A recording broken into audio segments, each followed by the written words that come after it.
오늘 우리에게 주시는 하나님의 말씀 보도록 하겠습니다. 신약성경 에베소서 6장 10절로 12절까지의 말씀, 제가 가진 신약성경 317면에 있습니다. 에베소서 6장 10절로 12절까지의 말씀 제가 봉독 드리겠습니다.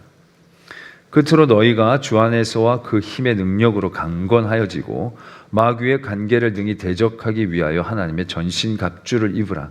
우리의 씨름은 혈과 육을 상대하는 것이 아니요 통치자들과 권세들과 이 어둠의 세상 주관자들과 하늘에 있는 악한 영들을 상대함이라. 아멘. 하나님의 말씀입니다. 말씀을 위해 함께 기도드리겠습니다. 사랑의 하나님 아버지, 오늘 하나님의 귀한 말씀을 통하여 우리를 향한 하나님의 사랑을 더욱더 알아가고자 합니다. 우리의 연약한 영과 육이 하나님의 말씀을 오해하지 않게 하시고 그 말씀 그대로 듣고 온전한 하나님의 은혜와 사랑을 알아가게 하여 주시옵소서. 이 시간도 온전히 성령으로 주장하여 주실 줄 믿사옵고 예수 그리스도의 이름으로 기도드립니다. 아멘. 은혜를 입은 성도들이 어떠한 삶을 살아가야 하는지에 대한 말씀, 에베소서의 말씀을 통하여 저희들이 나누었었습니다. 오늘은 그 마지막 말씀입니다. 오늘 우리가 읽었던 것처럼 하나님은 은혜를 받은 성도들이 앞으로 어떻게 살아가야 하느냐? 하나님의 전신갑주를 입으라 라는 도전을 주고 계십니다. 교회를 좀 다니신 분들은 이 말씀을 잘 떠올리실 수 있을 것입니다. 교회학교 때도 보면 그 로마 병정의 그림 같은 것들을 놓고 구원의 투구, 의의 흉배, 진리의 허리띠, 믿음의 방패, 성령의 검, 평안의 복음을 예비한 신 이렇게 해가지고 그려놓고 이렇게 화살표로 이렇게 표시를 해놓은 그런 이미지들을 우리가 떠올릴 수 있기 때문에 굉장히 우리의 기억에 잘 남는 말씀이 되기도 합니다. 그러나 이 말씀 단순히 하나님의 전신 갑주를 입으라는 것이 성도들의 어떤 복장 규정을 얘기하고 있는 게 아니라는 것입니다. 복장이라는 것, 의복이라는 것은 그 상황과 그 현실에 맞춰 굉장히 밀접한 관계를 갖고 있는 거예요. 하나님의 전신갑주는 하나님의 사람임을 나타내는 신분에 대한 옷도 아니에요. 우리가 겨울에 여름 옷을 입을 수 없죠. 여름에 겨울 옷을 입지 않습니다. 또 예스러운 곳에 상스러운 옷을 입지 않습니다. 수영장 가는데 웨딩드레스 입고 가지 않죠. 결혼식장에 수영장 입고 갈 수도 없는 겁니다. 단순히 이러한 상황들을 뛰어넘어 어떤 가운데는 생과 사의 문제도 있을 수 있는 거죠. 불을 끌어가는 소방수가 소방복 옷을 입지 않으면 굉장히 위험하게 되어지는 것입니다.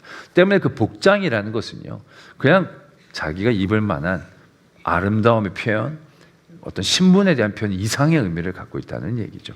그런 가운데 오늘 우리는 하나님의 전신갑주를 입으라 라는 말 이전에 우리가 먼저 눈여겨봐야 할 대목이 있습니다. 왜 전신갑주를 입어야 하는가? 우리가 5분 대기조도 아닌데 왜 갑옷을 입고 있느냐? 보다 더 예복 다른 것도 있을 수 있는데 왜 갑옷을 입어야 하는가? 그것에 대해서 우리가 먼저 주목해야 한다라는 것입니다. 오늘 말씀은 그것을 이렇게 적고 계십니다. 너희가 주 안에서와 그의 힘의 능력으로 강건하여지고. 하나님의 은혜를 받은 우리들에게 여태까지 무엇이 요구되어졌느냐 하면 선한 것, 착한 것, 의로운 것, 왠지 좀 따뜻하고 좀 사랑스러운 것들이 우리에게 도전이 되어졌다라고 한다면 굳이 강해질 필요는 없는 거예요. 근데 오늘 말씀은 강해져라 라고 얘기하고 계신다는 거죠. 말씀이 그 다음에 더 노골적으로 얘기하시는 거죠. 마귀의 관계를 능히 대적하기 위해. 우리의 지금 삶의 자리들이 평상시가 아니라는 거예요. 마귀의 관계가 우리를 늘 넘어뜨리려고 말 그대로 진짜 호시탐탐 우리를 넘어뜨리고자 눈여겨보고 공격하려고 대기하고 있는 그런 전시에 있다라는 것을 분명하게 언급하고 계신다는 것입니다. 13절에 보면 그러므로 하나님의 전신갑주를 취하라. 이는 악한 날에 너희가 능히 대적하고. 우리가 예수 그리스도를 믿어서 분홍빛 날만 있을 것 같아 보이지만 절대로 그렇지 않음을 다시 한번 우리에게 일깨워주고 계신다는 것입니다. 그래서 너희들은 하나님의 전신갑주를 입으라는 거예요. 폼내려고 아니에요. 살기 위해 입으라는 거예요.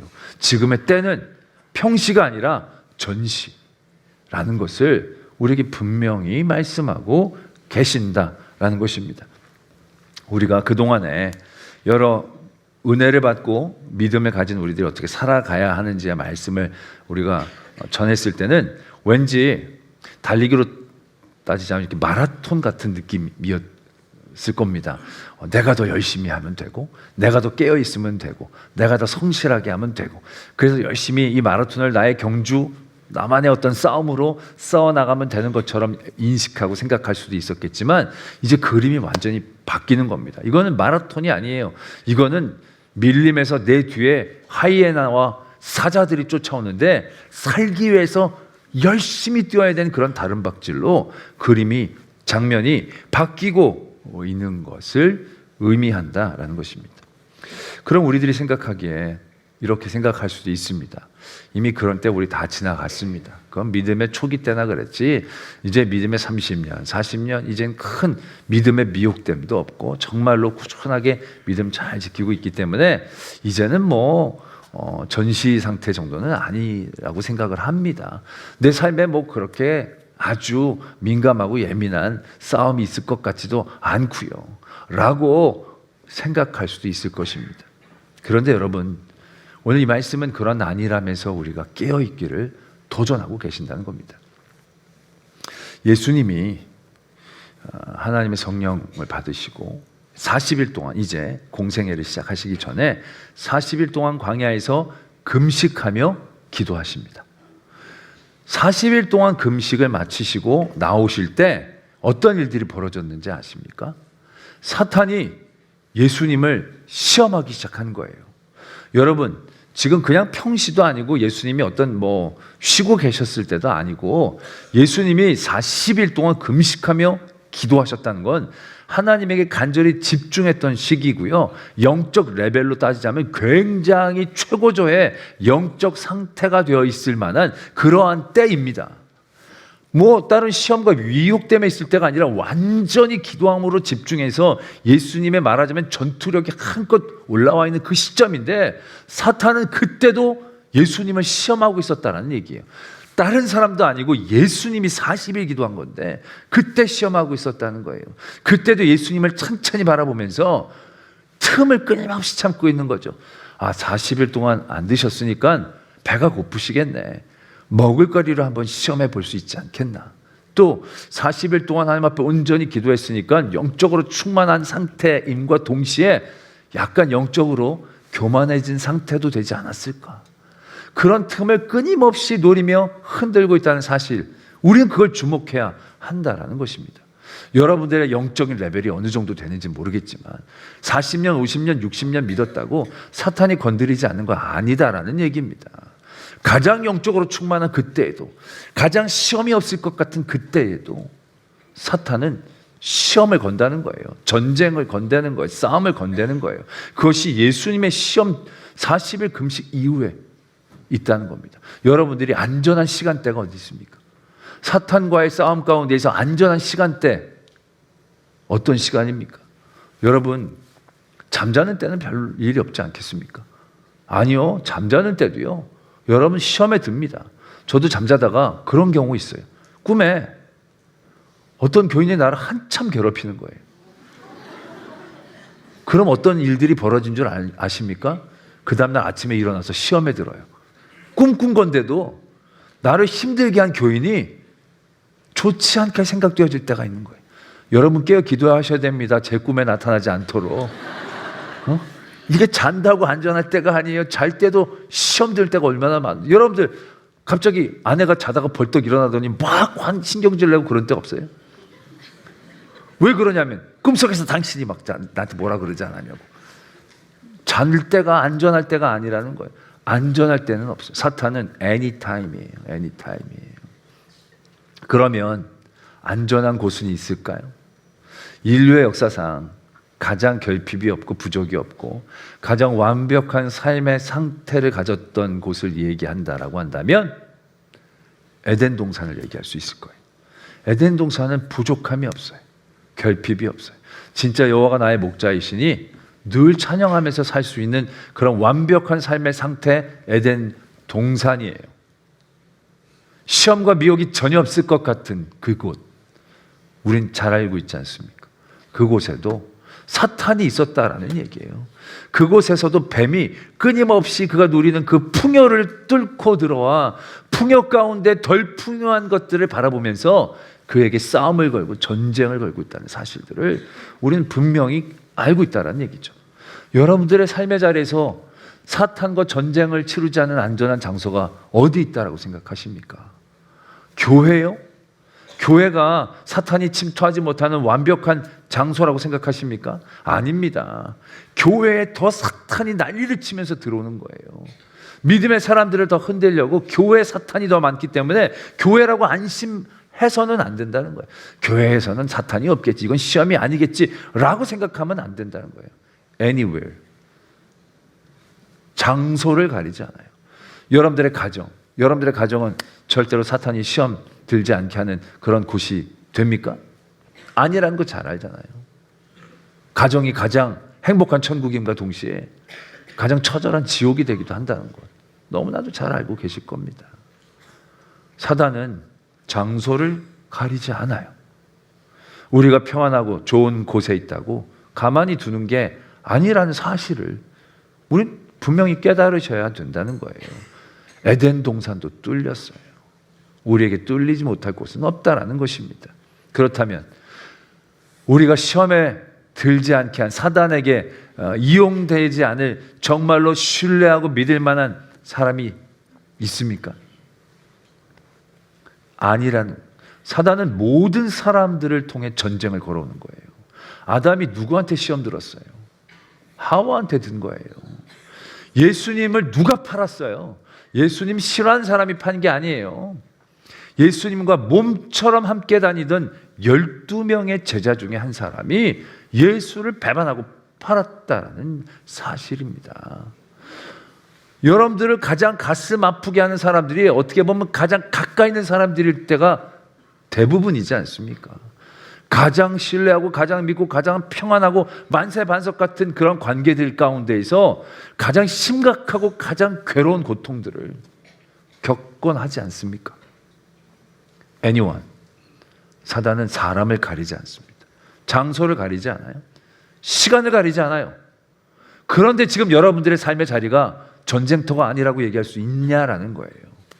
내가 지금 은혜 많이 받았다고, 내가 지금은 하나님하고 꽃길을 걷고 있다라고, 시험에 들지 않는 때, 시간, 장소 없다는 것을 우리는 다시 한번 일깨워야 한다는 얘기입니다. 때문에 오늘 하나님은 그 믿음의 은혜를 받은 우리들에게 이렇게 당부하고 계시는 거예요. 하나님의 전신갑주를 입으라. 왜? 지금 강함이 필요할 때니까. 지금 싸울 때니까. 지금 사단이 너를 넘어뜨리려고 하는 때니까. 너희들은 지금 놀 때가 아니야. 쉴 때가 아니야. 안식할 때가 아니야. 너희들은 계속 그 싸움 가운데 깨어 있어야 할 때라는 것을 하나님의 전신갑주를 입으라는 말씀을 통하여 우리에게 강력하게 일깨워주고 계신다는 것을 분명히 아셔야 한다는 것입니다.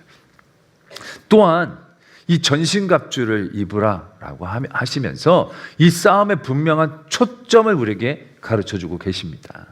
12절에 보면 우리의 씨름은 혈과 육을 상대하는 것이 아니요 통치자들과 권세들과 이 어둠의 세상 주관자들과 하늘에 있는 악한 영들을 상대함이라 라고 이 싸움의 내용을 분명하게 적고 계신다라는 겁니다. 이 말씀을 잘 이해하자면 우리는 욥기서의 말씀을 떠올려 볼 수 있어야 할 것입니다. 욥이 정말로 하나님의 큰 축복 가운데 살았던 사람이에요. 이 사람이 하루아침에 망해버립니다. 모든 재산을 다 빼앗기고요. 자녀들이 다 죽습니다. 그리고 건강을 잃습니다. 그리고 그의 모든 평판, 존경받았던 삶, 친구들까지 모두가 그를 무시하고 멸시하기 시작합니다. 모든 것을 잃은 상태입니다. 세상은 이런 사람을 패배자라고 부를 겁니다. 사업 잘하다가 망하면 패배했다라고 얘기할 거예요. 자녀들에게 무슨 문제가 생기면 저 사람 뭔가 잘못했겠다라고 얘기합니다. 세상을 잘못 살았겠지라고 얘기합니다. 다 나이 먹어 병들기 시작하면 저 사람 하나님 앞에 뭔가 잘못했고 온전한 삶이 아닐 것이다라고 다들 그렇게 평가하고 정죄해 버릴 때가 적지 않습니다. 그런데 우리는 잘 알고 있지 않습니까? 욥이 모든 재산을 빼앗겼다고 진 게 아니지 않습니까? 욥이 그 자녀를 하루아침에 다 잃었다고 패배자가 된 건 아니지 않습니까? 욥이 심각한 병에 걸렸다고 하나님께서 그를 버리신 게 아니라는 걸 우리는 너무나 잘 알고 있지 않느냐는 거죠. 그런 가운데서도 우리는 욥을 승리자로 기억해냅니다. 재산을 빼앗겼지만 이겼다라고 얘기하죠. 자녀가 다 죽었지만 그가 여전히 이긴 자라고 생각합니다. 그가 병들어 시름시름 앓지만 그래도 그는 하나님 앞에 승리를 허락받은 자로 우리는 인식하고 있습니다. 왜 그렇게 되는 겁니까? 다른 게 아니라는 거죠. 이 싸움의 결정적인 승패는 돈도 건강도 자녀도 환경도 아니에요. 오직 믿음이라는 거예요. 하나님을 향한 그 믿음만 지키면 이긴 거예요. 대부분 스포츠도 그렇잖아요. 축구도 볼을 누가 많이 점유하고 있느냐가 승리를 얘기하는 게 아니에요. 89분 내내 골을 갖고 있어도 골을 못 넣으면 이기질 못해요. 근데 내내 쫓기고 있다가 딱 1분 공 한 번 잡았는데 한 번 뻥 차서 골이 나면 그걸 이겼다라고 얘기하는 거예요. 마찬가지인 거예요. 우리의 싸움도요, 혈과 육에 대한 싸움이 아니라 악한 영에 대한 싸움이다라는 것을 분명히 깨닫고 그 초점을 우리가 붙잡을 수 있어야 한다라는 것입니다. 이 초점을 우리가 잃으면요, 이 믿음의 에너지들을 잃어갈 때가 너무너무 많다라는 거예요. 제가 성도들 중에 막 열심히 나왔다가 뜨문뜨문 나왔다가 어느 순간에 사라지게 되는 교인들을 적지 않게 떠올려 봅니다. 근데 이런 분들의 대부분의 경우들은요, 어떤 경우들이냐면 힘들고 어려울 때 하나님 앞에 나옵니다. 그러다가 문제가 해결되거나 문제가 지나가면 그때부터는 뜨문. 그래서 전화 한번 드립니다. 요즘 왜 잘 안 보이시냐? 그러면 목사님 잘 나가겠습니다. 얘가 요즘 좀 바빠서요. 이런 말 엄청 많이 씁니다. 그래도 어느 순간인가는 안 나오십니다. 자, 이게 왜 이런 현상이 일어나게 되는 것이겠습니까? 새벽 기도도 보면 그래요. 새벽 기도도 안 나온 분이 갑자기 열심히 나와가지고 졸지도 않고 막 예배 열심히 새벽 기도 드리고 가시는 거 봅니다. 보면 거의 99.99% 문제가 생기는 거예요. 문제가 생기면 잠이 안 오거든요. 잠이 벌떡벌떡 깨거든요. 그냥 자명 좀 필요 없어요. 그냥 새벽 기도에 나와 열심히 기도하는 거예요. 근데 그런 분이 뜨문 나오는 거예요. 왜? 문제가 해결된 거예요. 그러고 나서는 양심이 있으니까 자기도 계속 새벽 기도 나오려고 하지만 이상하게 눈 떠보면 아침이라는 거예요. 그러면서 새벽 기도 나가야 되는데 눈 뜨면 아침이라는 거예요. 그런데 새벽에 깰 동기부여가 잘 안 되는 거예요. 왜? 문제가 없거든요. 평안하거든요. 에너지가 빠지니까 그 다음부터는 새벽 기도 삐 사망하셨습니다. 이게 되는 거예요. 믿음의 초점이 세상의 문제를 해결하는 것에 맞춰져 있으면 우린 절대 승리자가 될 수 없어요. 문제가 해결되든 문제에 만성적이 되어지든 우리의 믿음의 동력은 떨어질 수밖에 없거든요. 우리의 믿음의 승리의 초점이 무엇인가가 분명해야 한다는 것은요, 이러한 의미를 갖고 있다는 거예요. 우리가 혈과 육으로 싸우면 혈과 육이 만족되어질 때 우린 전투력을 상실하는 거예요. 그러나 우리가 혈과 육에 대한 싸움이 아니라 영에 대한 싸움에 대한 초점을 분명히 갖게 되어진다면 그 여러 가지의 삶의 환경들, 상황들 가운데도 흔들리지 않고 믿음의 자리를 지켜낼 수 있게 되어진다는 얘기예요. 다윗이 사울에게 엄청 공격을 받았어요. 근데 다윗은 그 싸움을 사울과의 싸움으로 규정한 게 아니에요. 자기가 살아나려는 싸움이 아니었어요.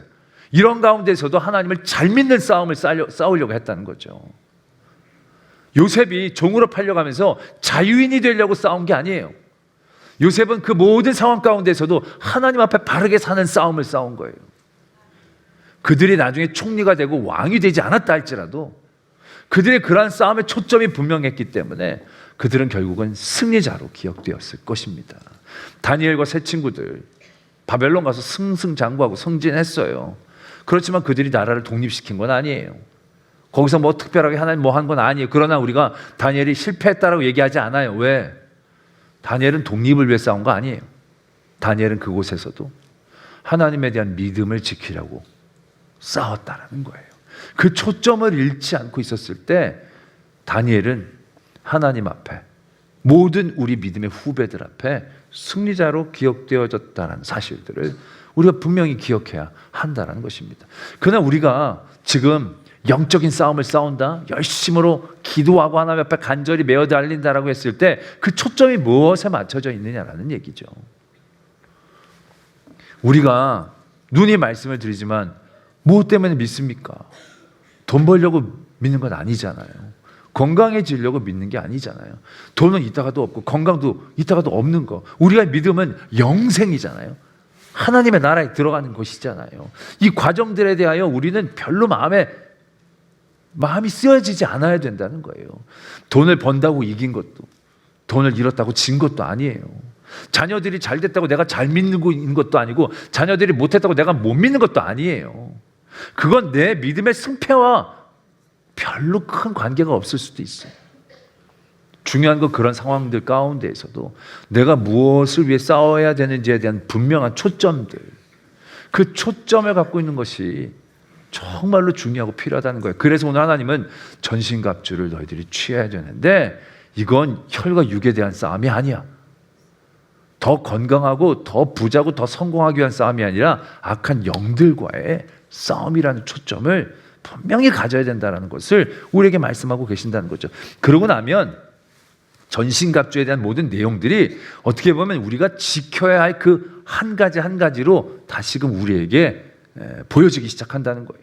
구원의 투구를 써서 뭐 어떻게 하는 게 아니라 결국 세상은 우리에게 구원의 소망을 흐트러 놓는 거거든요. 구원보다도 더 다른 것들을 소망하게 만드는 거거든요. 그때 그 구원을 소망하는 초점을 잃지 않기 위한 깨어있음, 그게 필요한 거예요. 우리에게 의의 흉배, 세상은 나의 삶의 유익, 삶의 성공, 혈과 육에 대한 것들로 약간의 불의를 타협하려고 할 때가 많잖아요. 약간의 불의를 저지르라고 우리에게 속삭일 때가 많잖아요. 그럴 때 우리가 지켜야 될 게 바로 의라는 거예요. 세상의 여러 가지 것들을 쫓아가는 우리들의 삶 가운데 두려움이 많을 수밖에 없잖아요.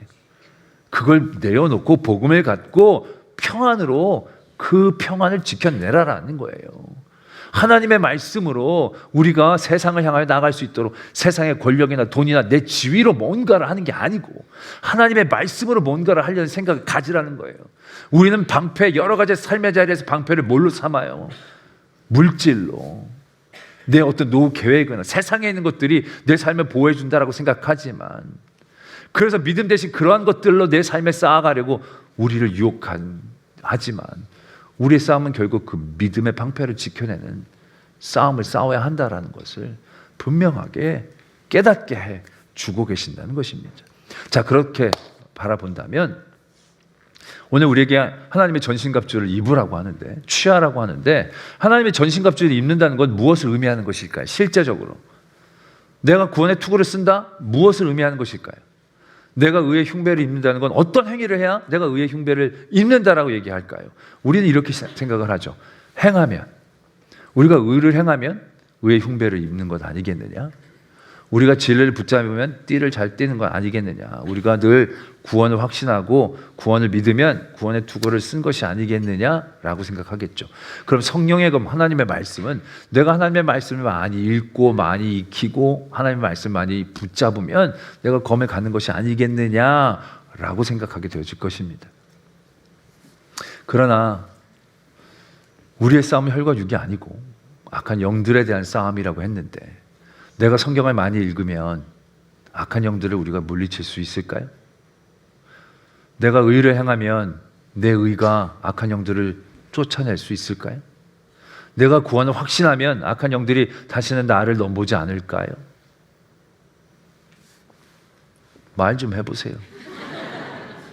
행하면 될 것 같이 생각을 하잖아요. 근데 여러분, 마가복음 9장에 보면 예수님께서 변화산에 올라가셨다가 내려오십니다. 내려왔더니 남겨진 제자들 가운데 소동이 일어납니다. 어떤 소동이 일어나냐면 귀신 들린 아이 하나를 고쳐달라고 아버지가 데리고 왔는데 이 제자 9명이 고쳐내지를 못하는 거예요.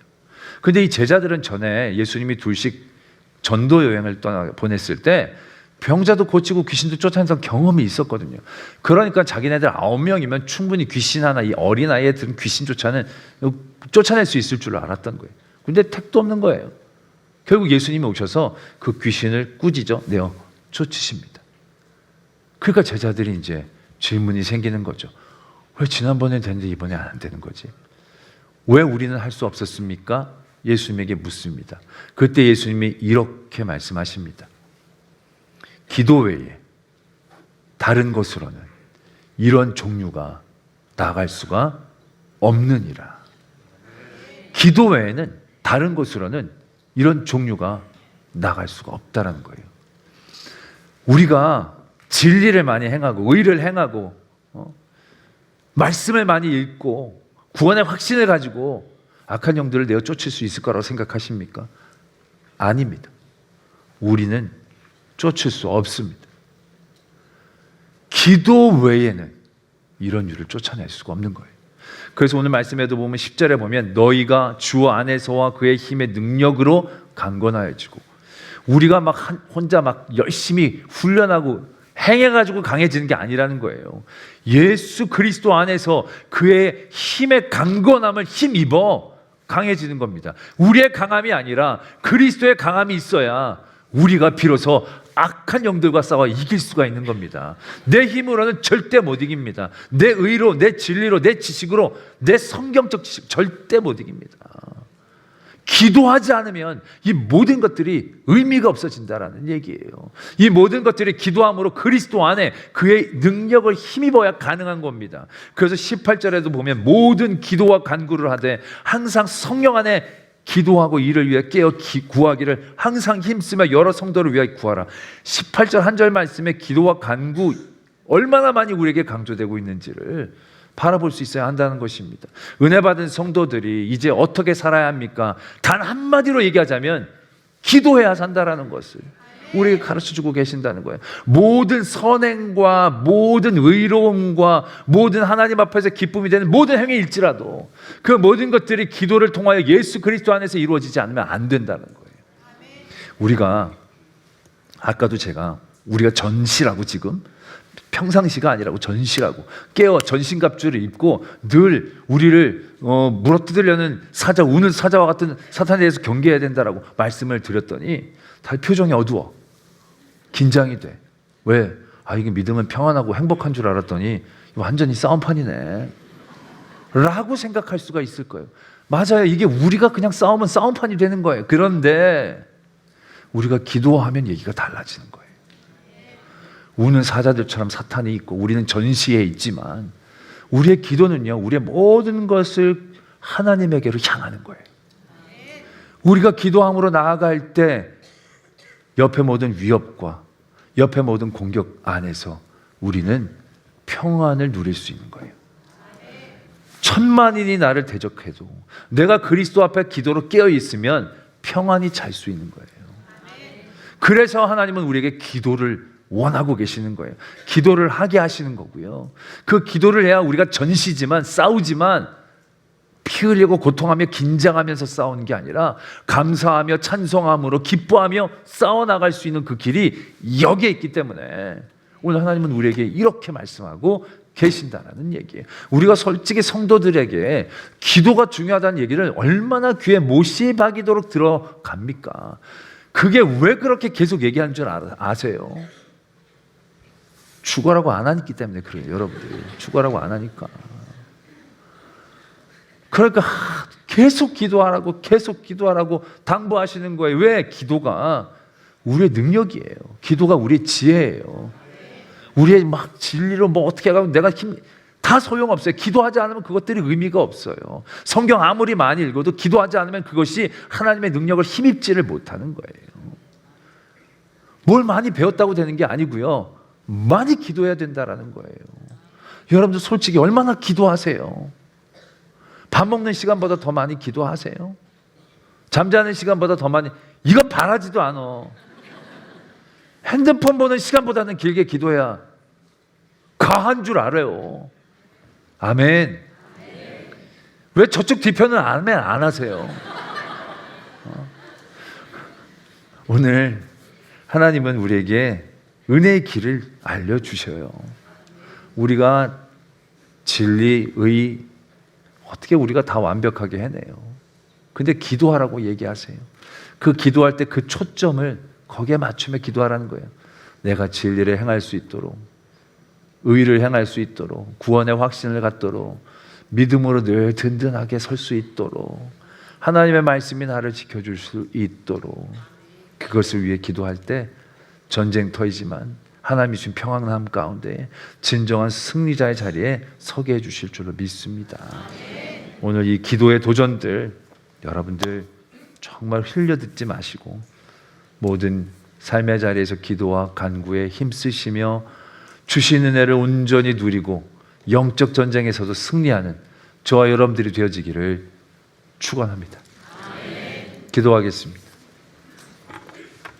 오늘 말씀 묵상하시면서 너무 안일했구나, 영적 전쟁터인데 사탄이 그렇게 나를 노리는데도 난 너무나 안일했구나, 깨어 기도하지 못했음을 도전하고 깨닫기를 소망합니다. 깨어 기도함으로 영적인 전쟁의 승리자가 되게 하시고 온전한 하나님의 은혜를 누리게 해 주시옵소서. 이러한 기도의 제목으로 하나님 앞에 나가겠습니다. 아버지 하나님, 오늘도 우리와 함께 해주심을 믿습니다. 오늘도 하나님 우리를 붙잡아 주심을 믿습니다. 아버지 하나님 붙잡아 주시옵소서.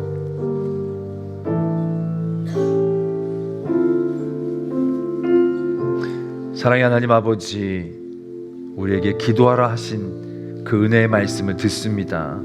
아무것도 아닌 저희들에게 기도하게 하셔서 그 기도를 통하여 악한 지혜롭고 강력한 세력도 이기게 하시고 더 큰 하나님의 은혜의 자리에 나아갈 수 있게 해주셨사오니 그 기도의 줄 놓지 않게 하시고 더욱더 깨어 기도하는 저희들 되게 하여 주시옵소서. 믿사오며 예수 그리스도의 이름으로 기도드립니다. 아멘.